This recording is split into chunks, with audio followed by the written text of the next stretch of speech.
Hello everyone and welcome to my channel, and today I'll be reading a multi-character listener by me. So let's get into it. Arlecchino. You didn't want to rile her up often. Not that she was easy to rile up. But lately, things between you two have been stale. And Arlecchino has not been paying much attention to you. So it was only natural that you would want to get her attention, and you would have a plan about it, because that's how things worked around here. Plans were very important, and if there was one thing you learned from her, it was to plan well, and to make sure that that plan would be a success. And you knew very well what her weakness was, so that's why you were now smirking, thinking of her reaction when she sees you like this, as you caught sight of yourself in the mirror, pulling at the tight-fitting clothes you're wearing, their snugness familiar. And then, just as you're finally done, she walks into the room, her sharp eyes immediately finding you. But when her gaze lands on you, something flickers in those cold, calculating eyes. A hunger that only you have the power to ignite. It was only you who could get such reactions from her, and you knew your power very well, and you planned to abuse it today. You're back, you say, your voice light, though your heart quickens at the sight of her. Her hair slightly tousled from the wind outside, her usual stoic mask slipping just enough for you to catch the faintest hint of a smile. I am, she replies, her voice smooth as silk, but with an edge. Like everything she says carries a hidden meaning. And just what exactly are you wearing? You glance down at yourself, deliberately tugging at the hem of your shirt, knowing full well the effect you're having on her. Do you like it? You've been staring at me. Her eyes narrow, but you can see the way they linger on you, taking in every inch of your form. She steps forward, closing the distance between you with slow, deliberate strides. Her gloved hand reaches out, and she runs her fingers down the curve of your waist, her touch cold but electrifying. It's different, but I suppose I don't mind this change, she says, her tone unreadable. You suppose? You've been oogling me, Arlecchino. I was expecting a little bit more enthusiasm from you. You tease, leaning into her touch. Her control is always precise, but when you're alone, you love testing her limits. And her lips twitch at the nickname, something she'd only allow from you. To the rest of the world, she's a fearsome harbinger, the ever-watchful leader of the House of the Hearth. So, the idea of nicknames was not something she ever considered. But with you, she was your lover, a confidant, someone who is fully trusted by you and trusts you right back. I had no idea you were waiting for my approval, she murmurs, her voice low as she steps even closer, her hands sliding to rest on your hips. But if you're seeking praise, her hands tighten their grip ever so slightly, and she leans in, her lips brushing against your ear, sending a shiver down your spine. You look ravishing. The heat of her breath against your skin stirs something inside of you, and for a moment, your usual composure falters. and you tilt your head slightly, giving her access to the sensitive skin of your neck, and she doesn't hesitate, her lips grazing your skin, soft but teasing. Is that all you've got? He whispered, your voice daring her to go further, to break the iron control she so carefully maintains. And she pulls back just enough to look at you, her eyes narrowing with amusement. You're playing a dangerous game, my love. Your breath catches at the intensity in her gaze, even now when she's not giving commands or on a mission with you. She holds the same fierce energy she does in battles. But with you, there's a different kind of fire, a passion that runs deeper than anything you've ever seen. Maybe you like danger, you say, your voice soft but steady. Is that so? I wonder if you'll regret those words.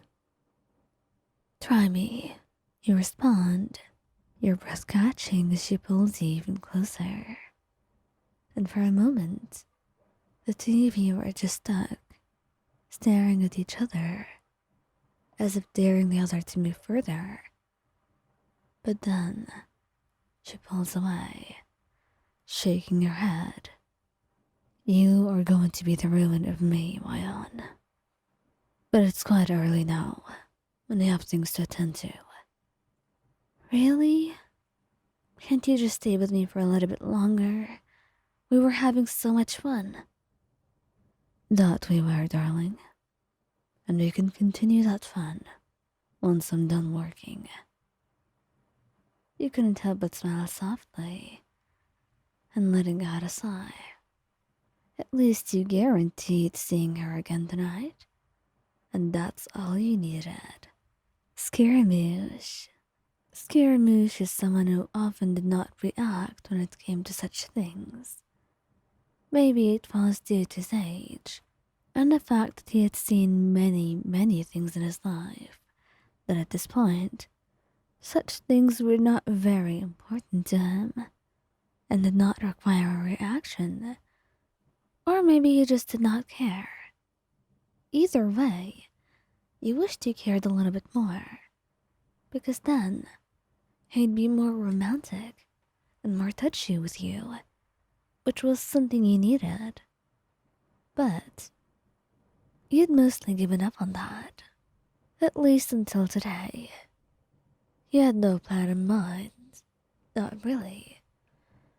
You wore something that looked good on you, although it was rather tight, and you were quite confident in how you looked, and you were sure that this, of all things, had to at least get some of his attention.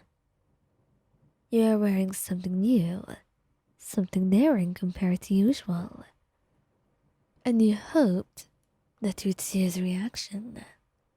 The way he reacts whenever you do something unexpected can be quite amusing, even if he was not going to be so touchy after this.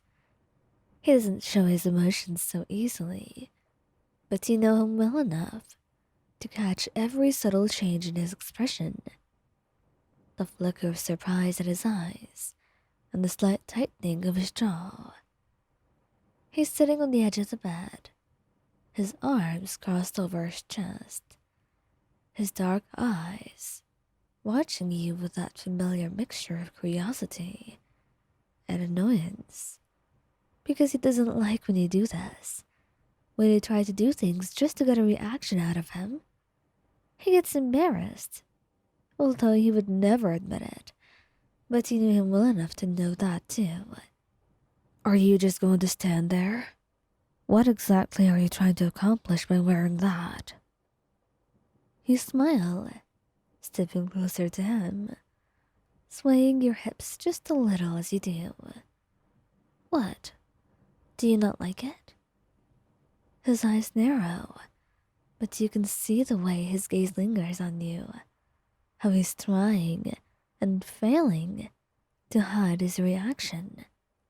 You're doing this on purpose, aren't you? You tilt your head, feigning innocence. Doing what? He scoffs, but there's no real malice behind it. You think I don't know what you're trying to pull off? You reach the edge of the bed, standing right in front of him, and his eyes follow your every movement. His usual mask of indifference is starting to slip, and there's something intoxicating about the way he watches you, as if he's both irritated and entranced at the same time, like he just can't look away. And what exactly am I trying to do? Tell me, Skira, if you know me so well. He reaches out, grabbing your wrist with a firmness that's more possessive than rough. You're trying to get a reaction out of me. You always do this. And it's working. You can't help the playful lilt in your voice, the way your heart races in response to his touch. For a moment, he says nothing, his grip on your wrist only tightening just slightly, his eyes locking onto yours with an intensity that sends a shiver down your spine. He's always so controlled, so precise in his emotions, but here in these private moments, you can feel the cracks in his armor, the vulnerability he tries so hard to hide. You're insufferable, he mutters, though his tone is softer now. The edge of irritation is giving way to something more heated. His free hand slides up your arm, his fingers ghosting over the tight fabric of your clothes, and you can see the way his eyes darken as they trace the contours of your body. I thought you liked that about me. You tease, stepping closer until your knees brush against his own, and his grip on your wrist loosens, his hand sliding down to interlace his fingers with yours. It's a small gesture, but in its simplicity, there is an intimacy that makes your heart flutter. He lets out a slow breath, his gaze flickering down to where your bodies are so close. You think you can just walk in here like this, and just for me to pretend like it doesn't affect me? I never asked you to pretend. Maybe I just wanted to affect you. He huffs softly, nodding. I know that's what you want. And somehow, I can't help but give it to you, he says, wrapping his arms around you and kissing your cheek softly. It was not easy for someone like him to admit that he's been bested. But right now, as you stand before him, and he pulls you even closer, breathing in your scent, Scaramouche admits defeat, for he will not be able to secure his victory this time. Not when you were looking like this, and certainly not when you had him wrapped around your fingers.